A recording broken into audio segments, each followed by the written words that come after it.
2024년 2월 27일 새로운 하루가 시작되는 화요일 아침입니다.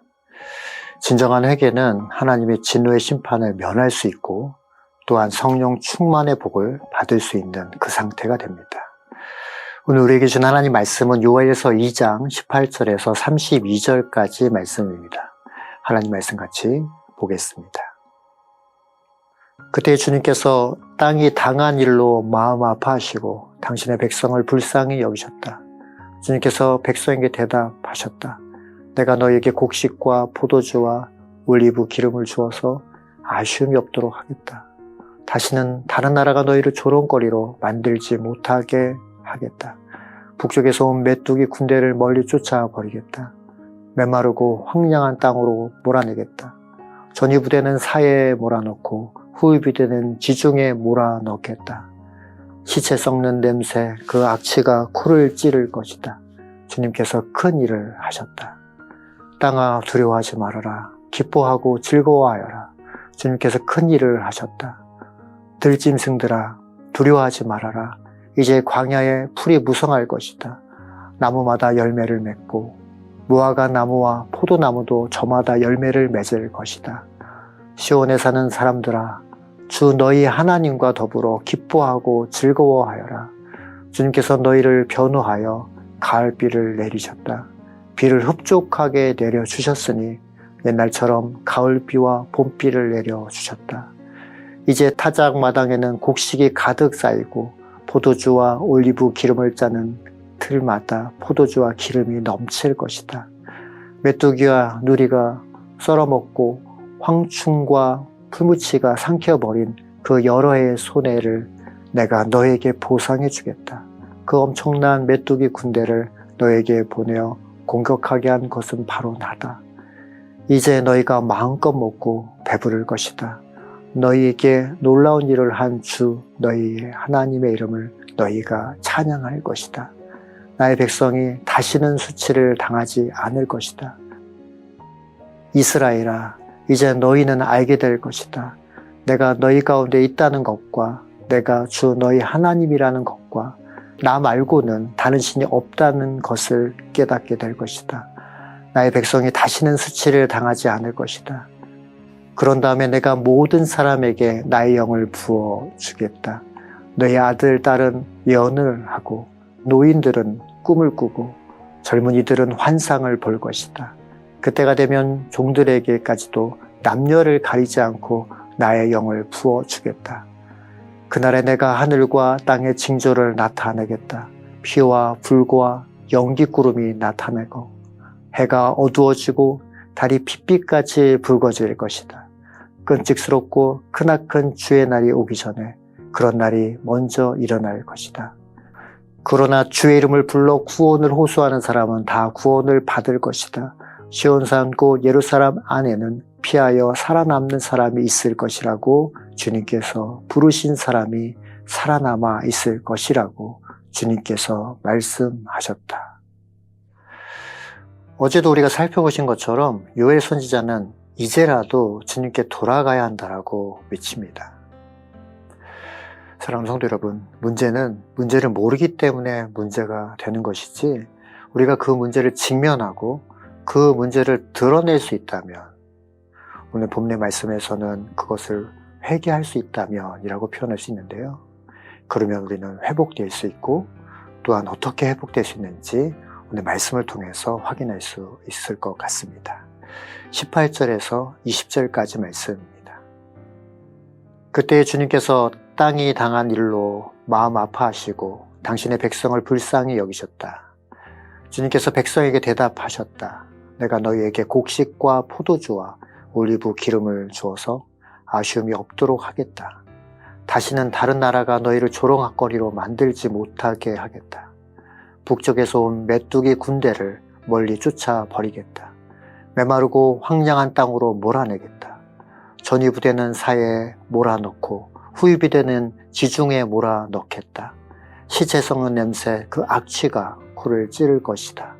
주님께서 큰 일을 하셨다. 요엘 선지자는 유대 백성이 하나님의 말씀을 듣고 죄악의 길에서 돌이켜 여호와께로 돌아오면 하나님 불쌍히 여기시고 모든 재앙과 심판으로부터 이스라엘을, 유대를 구원하겠다라고 말씀하고 계십니다. 또한 그 모습을 구체적으로 설명하고 계시지요. 하나님은 이른 비와 늦은 비를 주셔서 곡식과 포도주와 올리브 기름으로 풍성하게 하시고 메뚜기와 황충을 쫓아내시고 바벨론으로부터 받은 수치와 재앙에서 벗어나게 하시겠다라고 말씀하고 계십니다. 그리고 우리 말씀을 자세히 보시면 20절 마지막 문장을 주님께서 큰 일을 하셨다. 여기서 주님께서 큰 일을 하셨다라고 표현하는 표현은 완성형으로, 완료형으로 표현되어 있습니다. NIV 성경에서는 이 표현을 Surely he has done great thing 이라고 표현하죠.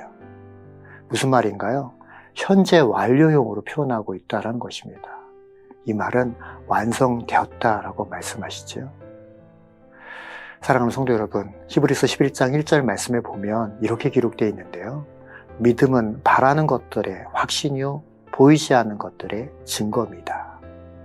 믿음은 바라는 것, 즉 미래의 것을 지금 확인하는 것이고 보이지 않는 것, 그것을 보는 것입니다.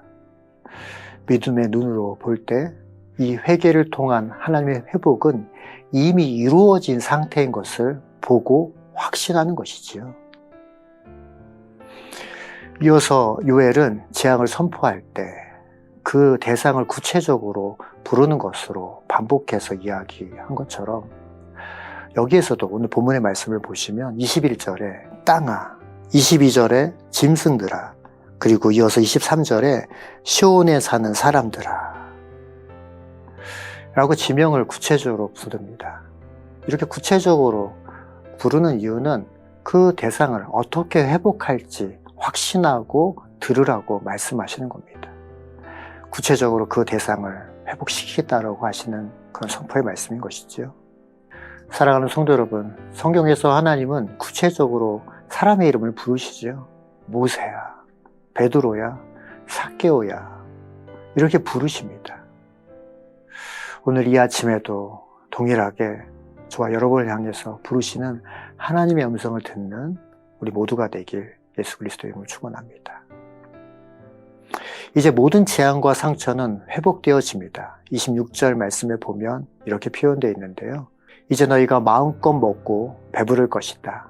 너희에게 놀라운 일을 한 주 너희 하나님의 이름을 너희가 찬양할 것이다. 나의 백성이 다시는 수치를 당하지 않을 것이다.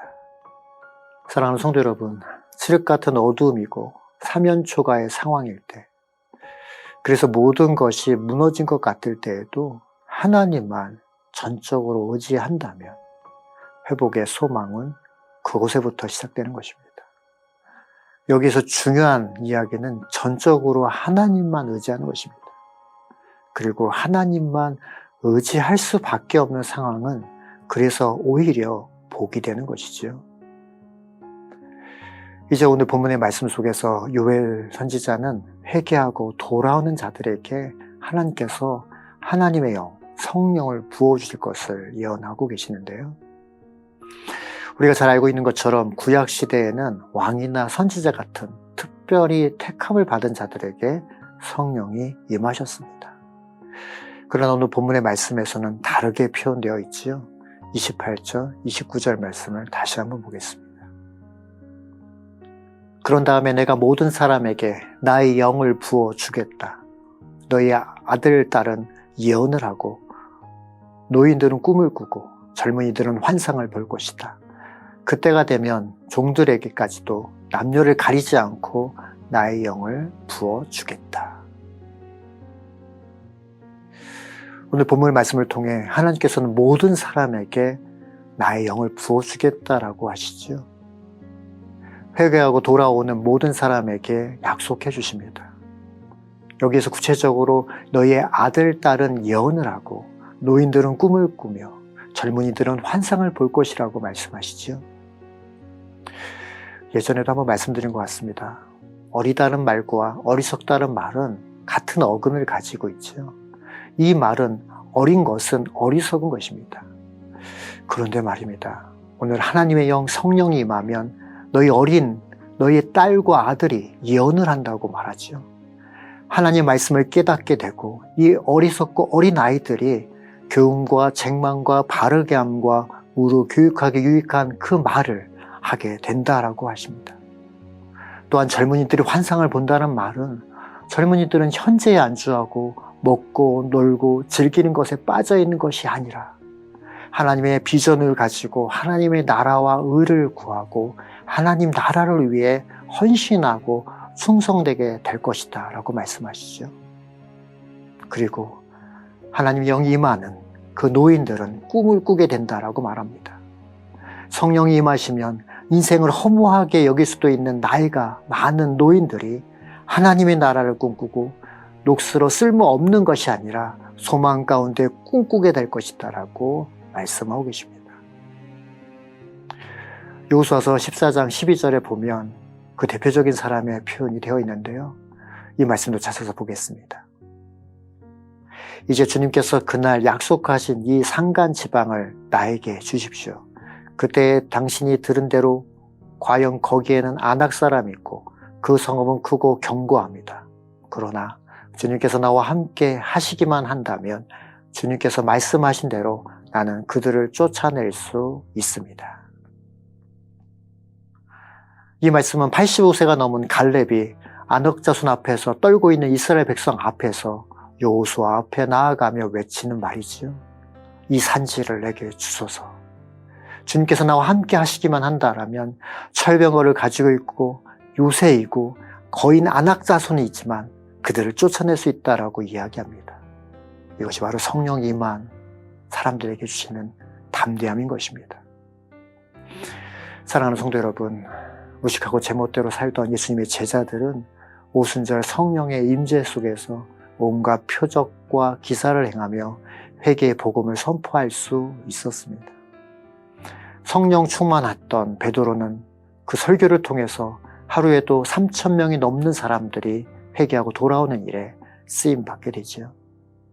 사도들이 복음을 전할 때 그들은 많은 사람들이 회개하게 되고 성령께서 강하게 임하시고 역사하기 때문에 그 성령의 역사를 체험할 수 있었던 것입니다.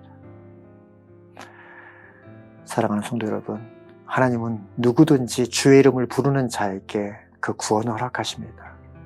모든 것이 파괴되고 없어졌더라도 하나님만 전적으로 의지하는 자는 구원의 은혜를 주십니다. 이제 말씀을 마무리하겠습니다. 하나님께서 예수 그리스도를 통해서 우리에게 베풀어 주신 구원의 은혜는 구약 시대에는 상상할 수 없었던 그런 특권들입니다. 오늘 이 아침 그 특권을 누리는 저와 여러분 되기를 소원합니다. 우리에게 주님께서 부어주신 성령의 권능, 기도와 말씀의 권능을 우리에게 주셨습니다. 하나님께서 하나님의 영으로 우리와 함께 하심을 믿으며 이 악한 세상 속에서 담대하게 하나님의 나라와 의를 위하여 쓰임받는 저와 여러분 되시길 예수 그리스도 이름으로 축원합니다. 기도하겠습니다. 사랑하는 풍성하신 아버지 하나님, 감사합니다. 오늘 이 아침 다시 한번 주님의 그 나라와 의를 구할 수 있는 하나님의 사람으로 회복시키시고 주님께 돌아오는 모든 자들에게 구원의 은혜를 허락하여 주시니 감사합니다. 이제 하나님의 은혜를 경험한 하나님의 사람들로 그 능력과 은혜를 누리며 살게 하여 주시고 하나님께서 주시는 그 꿈을 꾸며 나아가는 하나님 백성들 다 되게 하여 주옵소서. 오직 성령이 너에게 임하시면 권능을 받고 예루살렘과 온 유대와 사마리아 땅끝까지 이르러 내 증인 되게 하겠다라고 하셨사오니 하나님 주님을 증언하며 주님 영광을 드러내는 일에 쓰임받는 우리 모든 하나님의 사람들 다 되게 하여 주옵소서. 그렇게 인도하신 하나님께 영광과 찬양 올려드리며 사랑 많으신 예수 그리스도의 이름으로 간절히 기도합니다. 아멘.